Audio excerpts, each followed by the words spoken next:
Chilombo, President of the Democratic Republic of Congo, I request protocol to escort His Excellency.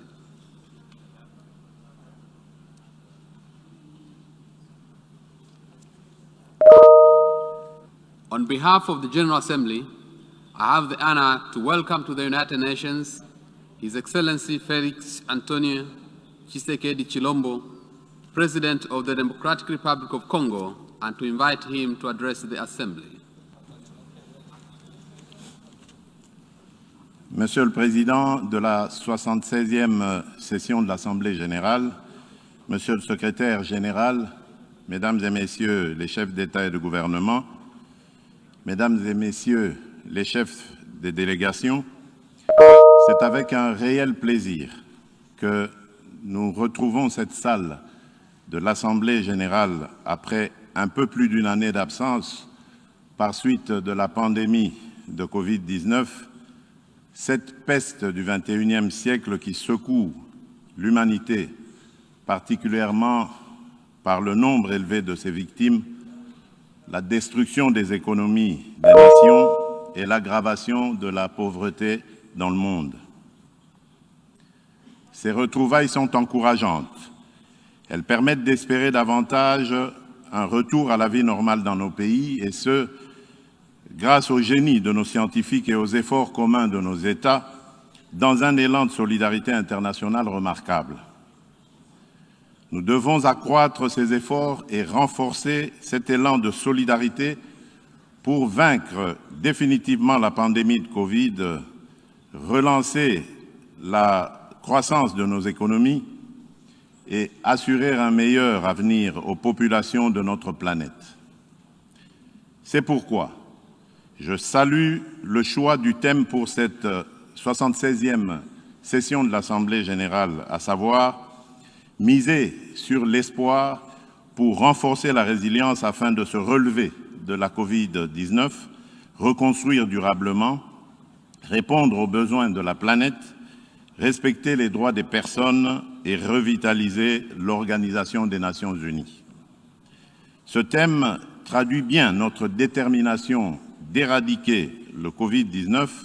et notre désir de rétablir le destin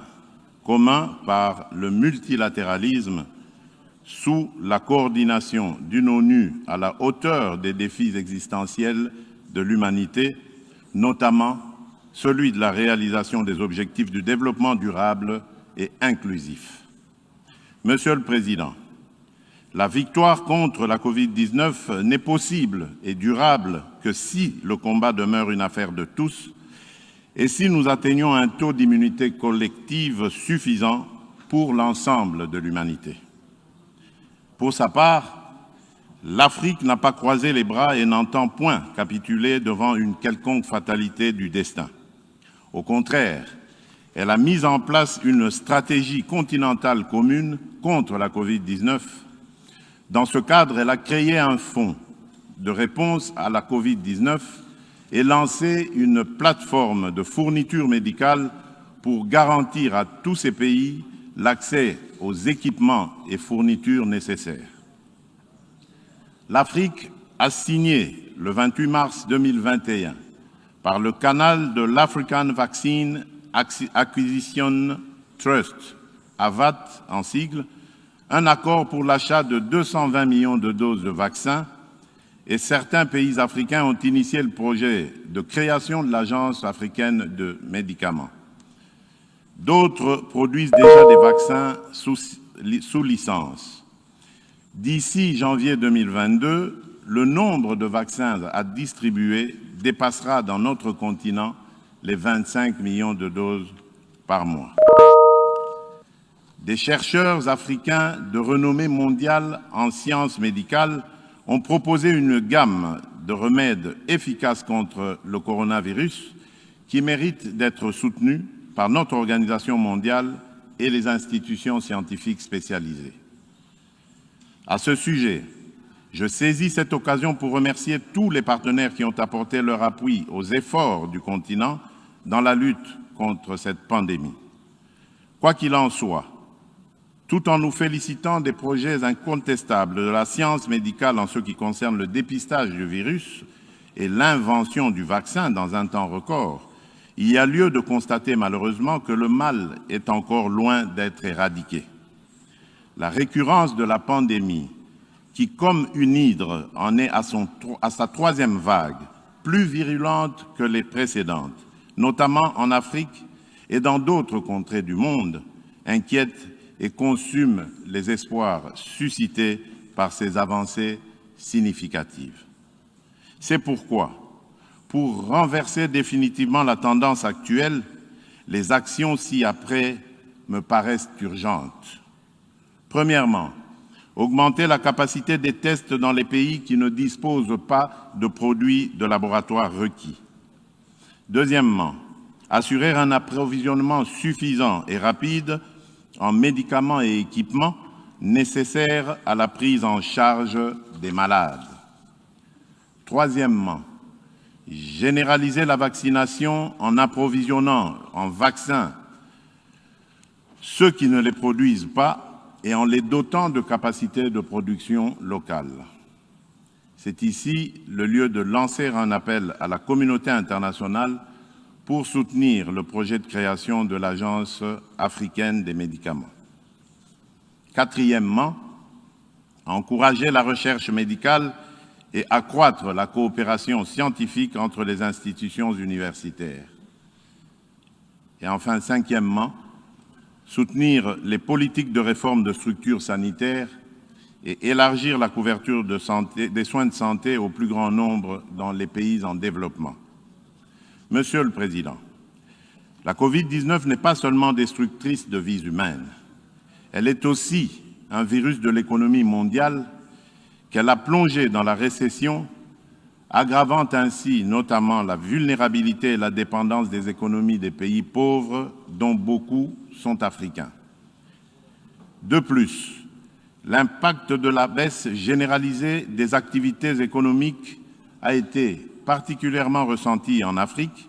par les populations les plus vulnérables, dont les femmes et les enfants, notamment par la perte d'emploi, la chute des revenus et les déperditions scolaires. Aussi, en même temps que nous nous employons à extirper le coronavirus de la vie de nos populations, devons-nous nous atteler à relancer l'économie mondiale au risque de fragiliser davantage ces populations, de briser leur résilience et de compromettre pour longtemps le retour à la prospérité ainsi qu'à la normalité sociale. Nous ne pouvons gagner cette bataille que dans le cadre d'un effort commun et sur base d'une feuille de route définie ensemble. Ceci exige un partage des responsabilités et plus d'équité dans la complémentarité que commande la mondialisation de nos économies et la globalisation des enjeux internationaux. Dans le contexte actuel de la crise sanitaire due à la pandémie de Covid-19, les économies africaines ont grandement besoin de financement pour se redresser, cela d'autant plus que les efforts pour amortir le choc de la pandémie et limiter ses dégâts collatéraux se sont avérés nettement insuffisants comparativement aux pays nantis. Dès lors, la reprise qui s'amorce risque d'être inégale, creusant ainsi davantage les écarts entre l'Afrique et le reste du monde. C'est pourquoi l'Union africaine salue toutes les initiatives portant sur le financement des économies africaines affectées par la Covid-19, notamment celle du G20 sur la suspension du service de la dette et du cadre commun pour la restructuration de la dette, celle du sommet de Paris du 18 mai 2021 qui a lancé l'idée d'un New Deal, celle du 4e sommet du pacte G20 pour l'Afrique, aussi appelé Compact with Africa, de la reconstitution ambitieuse des ressources de l'IDA 20 et surtout de la nouvelle allocation de 650 milliards de dollars américains de droits de tirage spéciaux du Fonds monétaire international pour répondre aux besoins de financement des économies des pays en difficulté par suite de la pandémie. Toutefois, les 33 milliards de DTS alloués à l'Afrique dans ce cadre sont totalement insuffisants au regard de l'immensité de ses besoins de relance économique. C'est pourquoi il est nécessaire que les Nations unies et ses États membres appuient l'objectif du sommet de Paris d'atteindre 100 milliards de DTS pour l'Afrique grâce à la réallocation aux pays pauvres de 25% de DTS alloués aux pays riches. Au demeurant, une partie de cette réallocation pourrait contribuer à l'augmentation du capital de la Banque africaine de développement et de la Banque mondiale. Il est également souhaitable que ces ressources exceptionnelles concourent à promouvoir plus vigoureusement l'entrepreneuriat des jeunes en Afrique, l'accès aux capitaux pour les petites et moyennes entreprises, ainsi que l'économie verte. C'est dans cet état d'esprit que je demande un soutien massif des partenaires techniques et financiers de l'initiative de l'Alliance sur l'entrepreneuriat en Afrique, annoncée lors du sommet de Paris, qui tiendra sa réunion constitutive dans les prochaines semaines. La République démocratique du Congo plaide pour l'accélération de la mise à disposition effective des ressources par le FMI, sans oublier l'impératif d'alléger la dette des pays africains et de matérialiser toutes les promesses faites à l'Afrique en compensation des sacrifices consentis afin de préserver l'humanité contre le réchauffement climatique. S'agissant particulièrement du réchauffement climatique, il convient de rappeler qu'il reste moins de 6 semaines avant la COP26 et 9 années avant 2030. Pour l'Afrique, l'année 2030 sera marquée par une baisse du PIB pouvant atteindre les 15%, une réduction des rendements agricoles et une forte augmentation de risques d'inondation côtières et dans les pays insulaires. Pour faire face à ces impacts négatifs, d'ici à cette échéance fatidique, le continent africain aura besoin de 30 milliards de dollars par an pour s'adapter. Ce montant devrait passer à environ 50 milliards de dollars d'ici 2040. C'est pourquoi je lance un appel à la communauté internationale en général et aux amis de l'Afrique en particulier de soutenir le programme d'accélération de l'adaptation en Afrique, AAA en sigle, dirigé par le Global Center Adaptation et la Banque africaine de développement, programme qui entend mobiliser 25 milliards de dollars américains en 5 ans pour aider l'Afrique à supporter le choc des changements climatiques. Ainsi, au-delà des proclamations de foi et de bonnes déclarations d'intention, la relance de l'économie mondiale sera une réalité pour tous et la solidarité internationale aura un contenu palpable, notamment pour les peuples africains. Monsieur le Président, Mesdames et Messieurs les chefs de délégation, l'Afrique n'a pas besoin d'aumône. Elle se bat pour conquérir des espaces de liberté et d'action dans un monde toujours en compétition afin de se forger un destin meilleur et d'apporter davantage sa contribution au progrès général de l'humanité. L'Afrique a besoin de partenariats constructifs et gagnant-gagnant pour mettre en valeur ses fabuleuses richesses naturelles, se doter d'infrastructures de développement et améliorer les conditions de vie de ses populations. À l'évidence, l'atteinte de ces objectifs exige des institutions démocratiques fortes et stables, des politiques publiques adéquates, la bonne gouvernance et l'intégration régionale. Ni les capacités, ni le dynamisme des populations, et encore moins les ressources naturelles, ne font défaut à l'Afrique pour ce faire. Globalement, les progrès substantiels ont été accomplis au cours de ces deux dernières décennies en termes de consolidation des processus démocratiques, de croissance économique et de lutte contre la pauvreté, en dépit de la contrariété impitoyable des relations internationales ainsi que des conséquences néfastes des changements climatiques. Cependant, le fléau de l'insécurité provoqué par les cohortes de terroristes, de groupes armés, de mercenaires et de criminels de tous bords met à mal la stabilité institutionnelle de nos jeunes démocraties et annihile les efforts de nombreux dirigeants africains pour développer leur pays. En effet,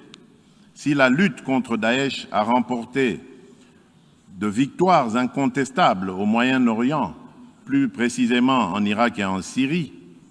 en Afrique, par contre, l'AQMI et autres groupes affiliés à Daesh gagnent du terrain chaque jour davantage.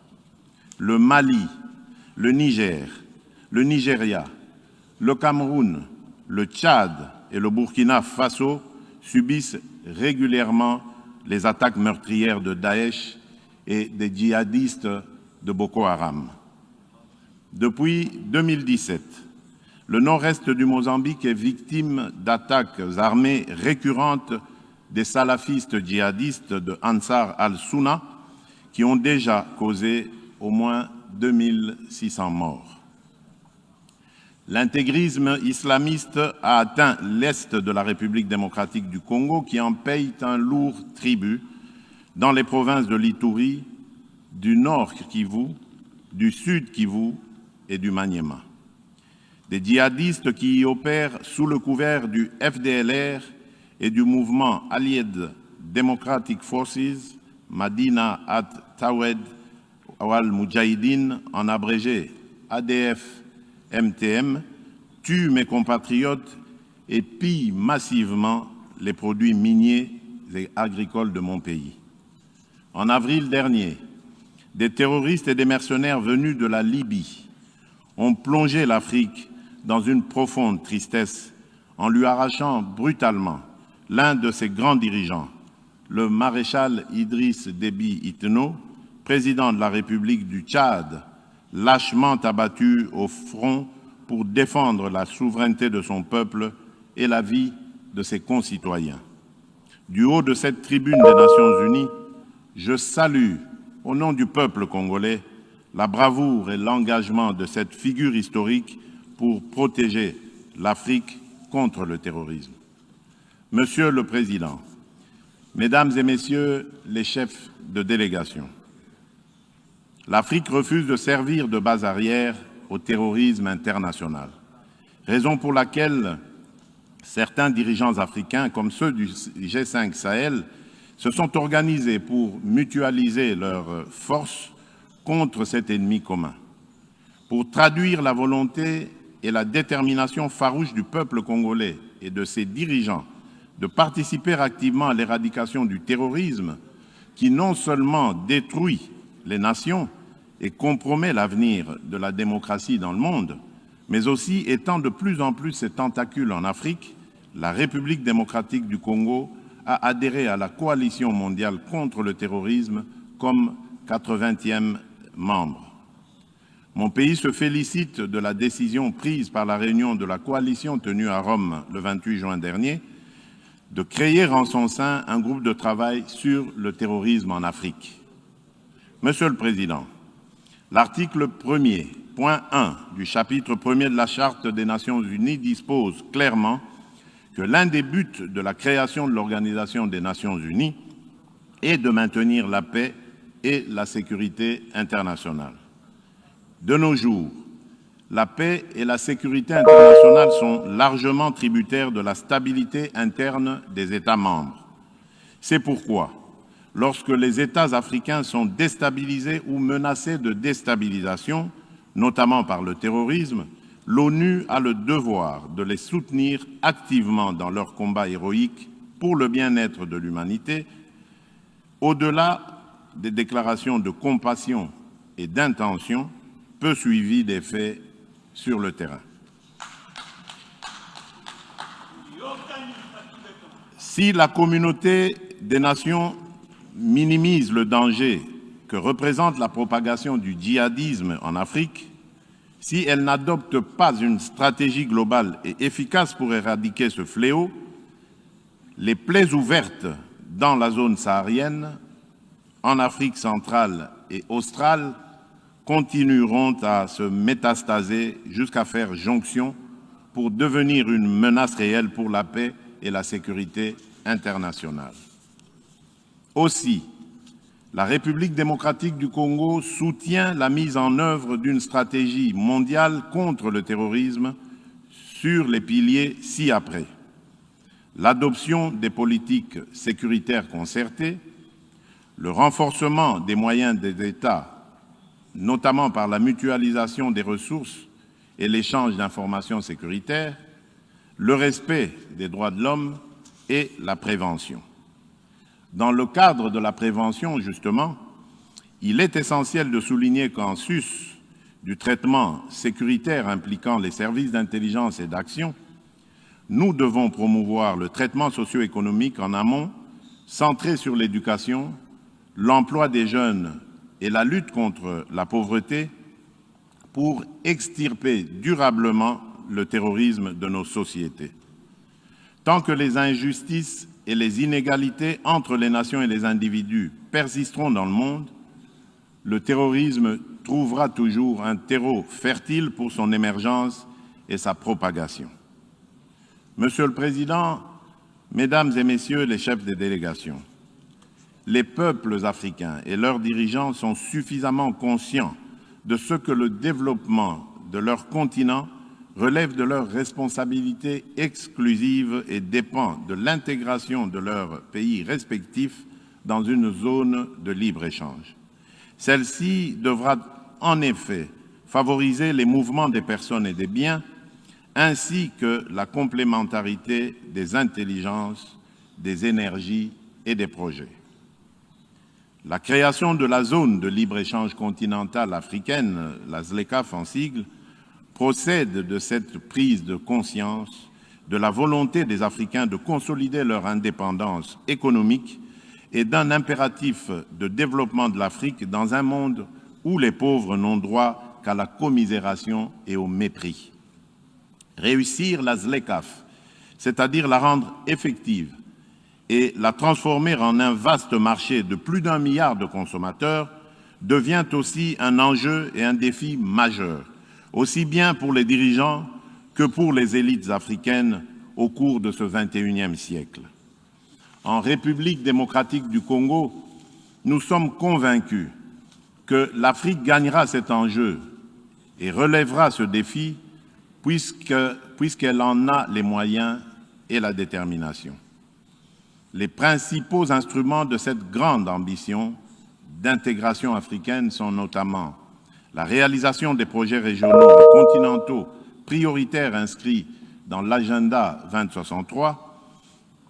la conclusion des partenariats entre les États africains, la mise en œuvre des politiques internes incitatives à l'investissement privé, notamment par l'amélioration du climat des affaires, la diversification et l'industrialisation des économies nationales, le règlement pacifique des différends entre États dans le cadre des institutions et mécanismes propres au continent, selon l'option levée par l'Union africaine qui veut qu'aux problèmes africains, il y ait des réponses africaines. C'est sur base de cette option de la Charte de l'ONU et du principe de subsidiarité que depuis mon accession à la présidence en exercice de l'Union africaine, je m'emploie à faciliter le règlement du différend qui divise l'Égypte, le Soudan et l'Éthiopie sur l'opérationnalisation du grand barrage de la Renaissance éthiopien, construit par cette dernière sur le Nil bleu. À cet effet, j'ai pris des initiatives suivantes. L'organisation de négociations de Kinshasa en avril dernier et les consultations directes avec les plus hautes autorités des 3 pays par moi-même lors de ma tournée diplomatique du mois de juin dans leurs capitales respectives. Cette démarche a permis d'identifier les quelques points qui nécessitent encore une harmonisation entre les parties pour conclure un accord juste et contraignant, prenant en compte les intérêts de chacune d'elles et favorisant un climat de confiance mutuelle indispensable pour que ce grand barrage devienne un instrument d'intégration économique régionale et de solidarité entre l'Éthiopie, l'Égypte et le Soudan. Ces points ont été communiqués aux trois pays et dans un proche avenir, les discussions vont reprendre. Je demeure confiant, car non seulement les dirigeants des trois pays sont déterminés à régler leurs différends par le dialogue dans le cadre de l'Union africaine, mais aussi ils ne cessent de renouveler leur confiance en la facilitation de l'Union. Je saisis cette opportunité pour les en remercier et rassurer les observateurs ainsi que tout État ou institution accepté par les parties que leur accompagnement sera le bienvenu. Monsieur le Président, ces derniers temps, des crises politiques ont éclaté dans quelques États en Afrique. Ces crises ne peuvent pas occulter les énormes progrès accomplis par la majorité des pays africains en matière de démocratie et de bonne gouvernance. Je voudrais rassurer la communauté des nations que le processus de démocratisation reste irréversible en Afrique. Les soubresauts du moment ne sont que les avatars d'un processus démocratique laborieux, certes, mais qui se construit avec le temps et pierre par pierre. Les peuples africains ne toléreront plus de régime militaire ou autocratique. C'est ainsi que le peuple congolais poursuit sa noble et exaltante lutte contre la dictature, l'autocratie et les antivaleurs qui structurent encore notre agir. Dans ce cadre, dès mon accession à la magistrature suprême, j'ai entrepris des actions et des réformes politiques et économiques profondes. Je me suis farouchement opposé à toute velléité de perpétuer le règne des antivaleurs fondées sur la prédation et les violations des droits humains, ce qui a conduit aux ajustements institutionnels de décembre 2020 et du premier trimestre 2021, à la grande satisfaction de mes compatriotes qui n'ont jamais cessé de réclamer le changement radical de la gouvernance de notre pays. Au plan économique, la République démocratique du Congo est entrée en programme avec le Fonds monétaire international au mois de juin dernier et bénéficie de l'assistance de la Banque mondiale pour réaliser de grands projets sociaux et des infrastructures de base. À la faveur de la mise en œuvre de réformes courageuses, la croissance économique s'est accélérée pour dépasser les 5% l'an, l'inflation s'est décélérée et la monnaie nationale, le franc congolais, s'est stabilisée sur le marché des changes. Puisque l'amélioration des recettes internes est une de nos priorités, et le gouvernement de la République démocratique du Congo conduit, depuis mon avènement à la tête du pays, une politique rigoureuse de lutte contre la corruption, les détournements de deniers publics et l'impunité. Les résultats sont déjà perceptibles avec l'augmentation substantielle de recettes depuis le second trimestre de cette année. Par ailleurs, nous ne cessons de sillonner l'Afrique et le monde pour réchauffer la coopération multilatérale et bilatérale et inviter les investisseurs en République démocratique du Congo afin de créer des richesses et des emplois en faveur de notre jeunesse. Aussi, le gouvernement de la République a-t-il déjà conclu des accords de partenariat avec plusieurs pays et groupes d'investisseurs privés. Nous sommes déterminés à raffermir davantage ce retour de la confiance en notre pays. Cependant, une lourde hypothèque pèse sur ces acquis encourageants et risque d'entraver la marche victorieuse du peuple congolais vers son bien-être. C'est l'insécurité au nord-est de la République démocratique du Congo, en proie depuis 2 décennies à des attaques meurtrières et aux razzias récurrentes d'une multitude de groupes armés au sein desquels se trouvent des terroristes islamistes. Il n'est un secret pour personne que ces attaques ont causé des milliers de morts et de déplacés, des viols de femmes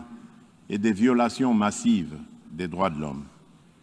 Face à la persistance de ce cancer qui mine le pays au nord-est et aux difficultés rencontrées par les troupes de la mission des Nations Unies pour la stabilité du Congo,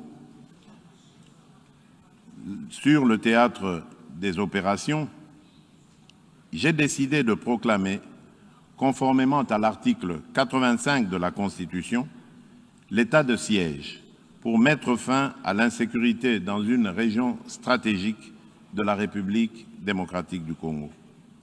En vertu de ce régime constitutionnel d'exception, les forces armées de la République assument la totalité de la responsabilité de la gestion administrative et sécuritaire des provinces concernées, en même temps qu'elles mènent des opérations militaires. Grâce à l'état de siège, des avancées importantes ont été réalisées, notamment la neutralisation de plusieurs centaines de miliciens, les redditions de nombreux éléments de ces groupes armés, la récupération d'armes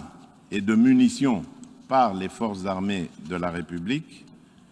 le démantèlement de plusieurs réseaux de trafic illicites d'armes, de munitions, de minerais et de ravitaillement des groupes armés en produits divers. La récupération de nombreuses localités de l'Est du pays qui étaient jadis occupées par des rebelles, la libération de nombreux otages autrefois détenus par les groupes armés, dont les ADF, la réouverture de certains axes routiers importants qui étaient jadis sous le contrôle des forces négatives et la réduction sensible des incursions contre la population civile. Ces résultats constituent une opportunité à capitaliser en nous mobilisant tous, communauté internationale, dirigeants et peuple congolais, afin d'en finir, une fois pour toutes, avec le cycle infernal de la violence imposée par les forces négatives qui écument le nord-est de la République démocratique du Congo et de consolider la paix, la sécurité et la stabilité dans la région des Grands Lacs. C'est pour cette raison que le gouvernement de la République démocratique du Congo maintient et amplifie la pression sur les groupes armés et leurs complices et que l'état de siège ne sera levé que quand les circonstances qui l'ont motivé disparaîtront. En outre, il est essentiel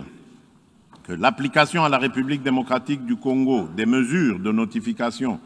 préalables au comité des sanctions de l'ONU,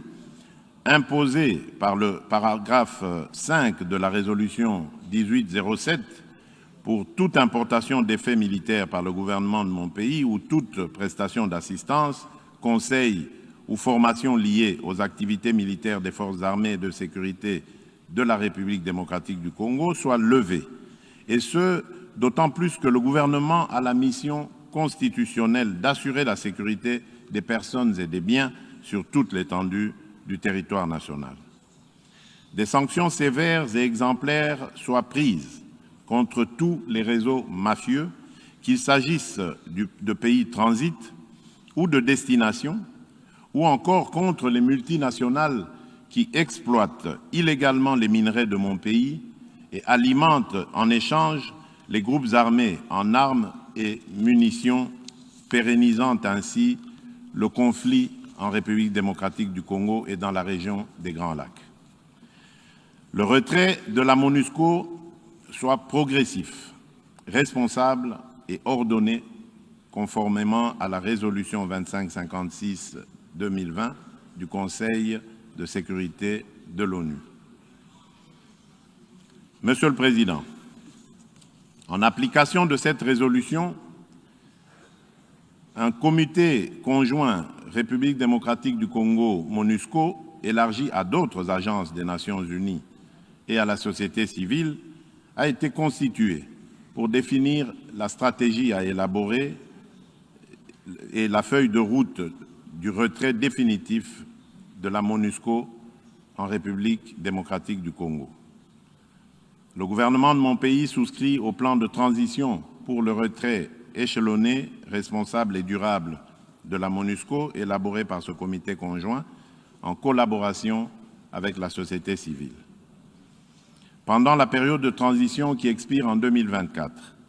la République démocratique du Congo attend des Nations unies et du Conseil de sécurité qu'ils donnent tous les moyens nécessaires à la MONUSCO et à sa brigade d'intervention rapide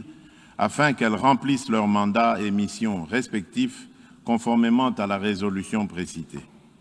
Il s'agit de s'assurer que les troupes y déployées aient les capacités et les moyens requis, y compris la formation nécessaire répondant aux exigences de la réalité sur terrain et de la guerre asymétrique que mènent actuellement les groupes armés et les terroristes dont l'existence en République démocratique du Congo ne peut être contestée. Monsieur le Président, Mesdames et Messieurs les chefs de délégation, en République démocratique du Congo comme partout ailleurs au monde, sans la sécurité et la paix durable, rien ne peut se construire. La sécurité et la paix sont des conditions sine qua non du progrès des nations.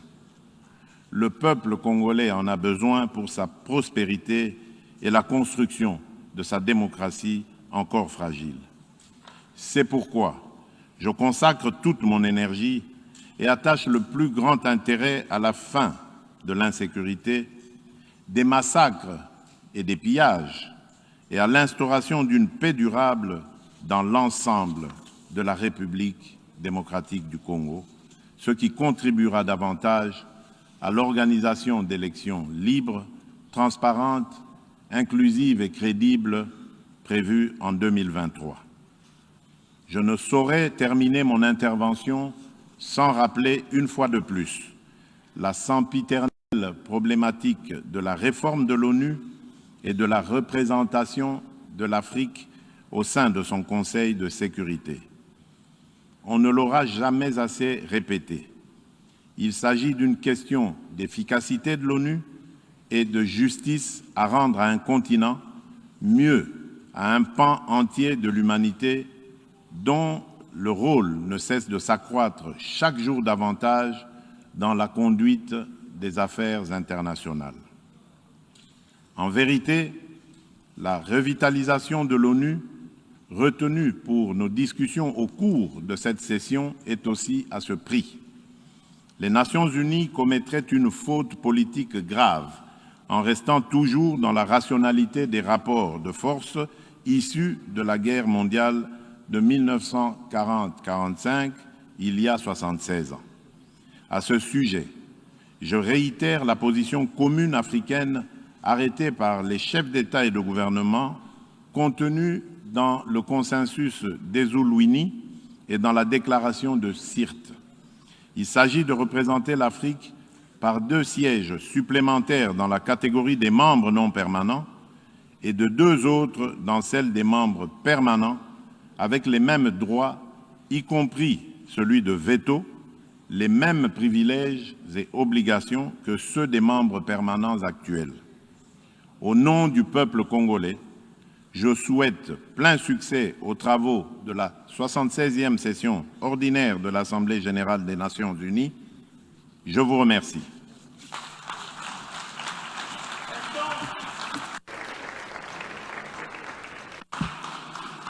On behalf of the General Assembly, I wish to thank the President of the Democratic Republic of the Congo for the statement just made, and I request protocol to escort His Excellency.